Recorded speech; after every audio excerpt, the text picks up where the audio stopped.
Hello there. We are going to see today what's the difference between spirituality and religion.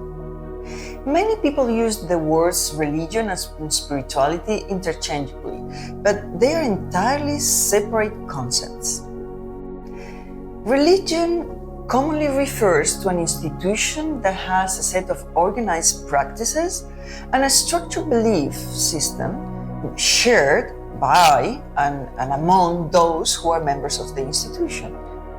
Their beliefs are based on either a formally documented creed or some established cultural practices.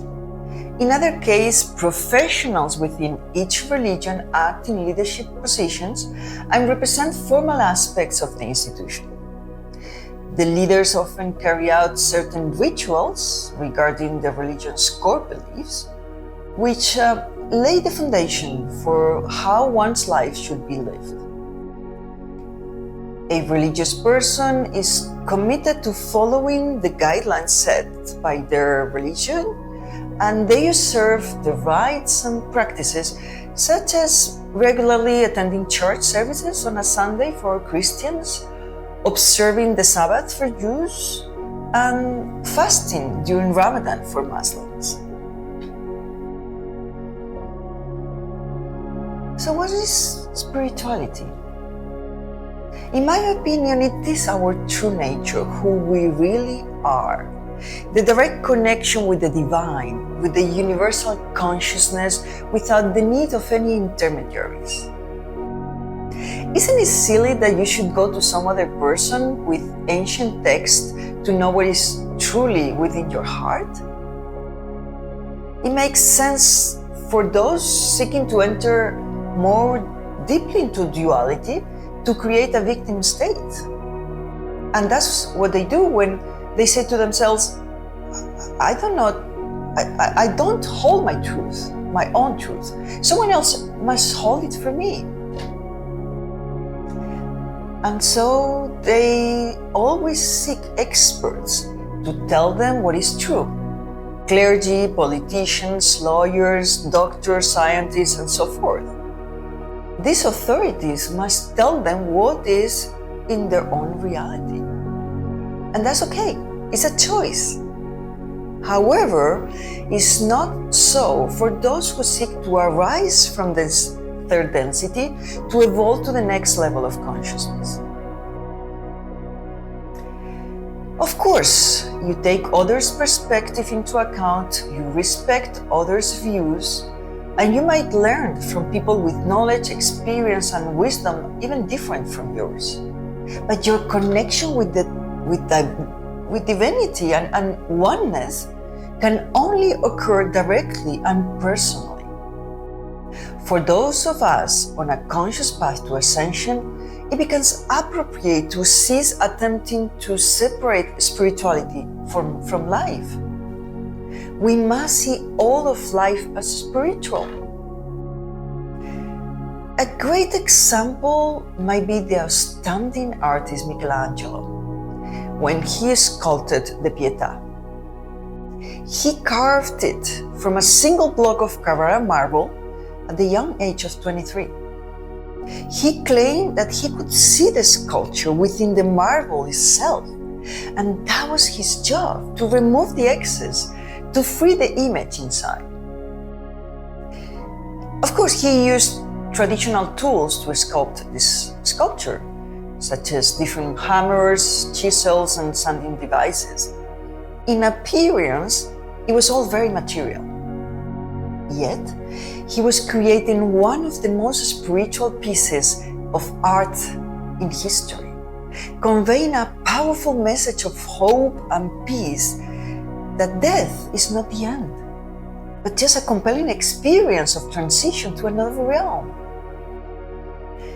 So it is up to us whether we get lost in the superficial aspects of matter or if we are going to spiritualize it. Whether or not we get dragged by the routine and get distracted by thousands of inputs trying to rob our attention. Whether we create drama around everything that happens to us, or take every experience as an opportunity for growth. Whether we comply with whatever we are told to do and believe by the so-called experts, or choose to listen to our own inner guidance and discern what is true for us and what is not. Thankfully, there have always been guides and teachers of perennial wisdom that came to offer a different perspective, a more profound way of looking at reality. But again, we are not meant to take their teachings as articles of faith that you must simply believe. They offer you their perspectives, but it is up to us to decide if we are going to use these gifts to help ourselves to create a more joyful and richer experience. But it is only when you make it true for yourself that it brings real change. Genuine teachings just shine the light on particular distinct possibilities for you. There will always be uncertainty in our lives because we are part of an expanding universe. The one is infinite and yet is expanding at an infinitely fast rate. It is simply mind-blowing to even attempt to comprehend it. The paradox is that the faster you expand, the more you expand the one, and the quicker you help all other aspects of the one to grow. There is always more and more unknown, uncharted, unexplored territory. There is always newness. There is always a mystery. And mystery, when viewed from a personal perspective, is uncertainty in many cases. It's normal to feel some fear of the unknown. The problem is that when due to fear or your judgments about the unknown, you choose not to venture into the unknown or take steps forward, then it becomes impossible to find answers to your questions. You block your own creative power. And so, you remain in a state of paralyzing doubt, and you cannot get out of it. You weaken yourself because of it. Or when you cling to things, people, beliefs, etc., to feel a sense of security. From our human perspective, we are in a process of growth and expansion. Therefore, all truths are partial and transient. Our beliefs come and must go as we gain more knowledge and expand our vision. So holding on to thoughts and beliefs and thinking that we must defend them doesn't make any sense and ultimately harms us. Everything created by the mind and embedded in our dual world is destined to change and disappear someday. So let's not cling to anything thinking that it will solve our problems.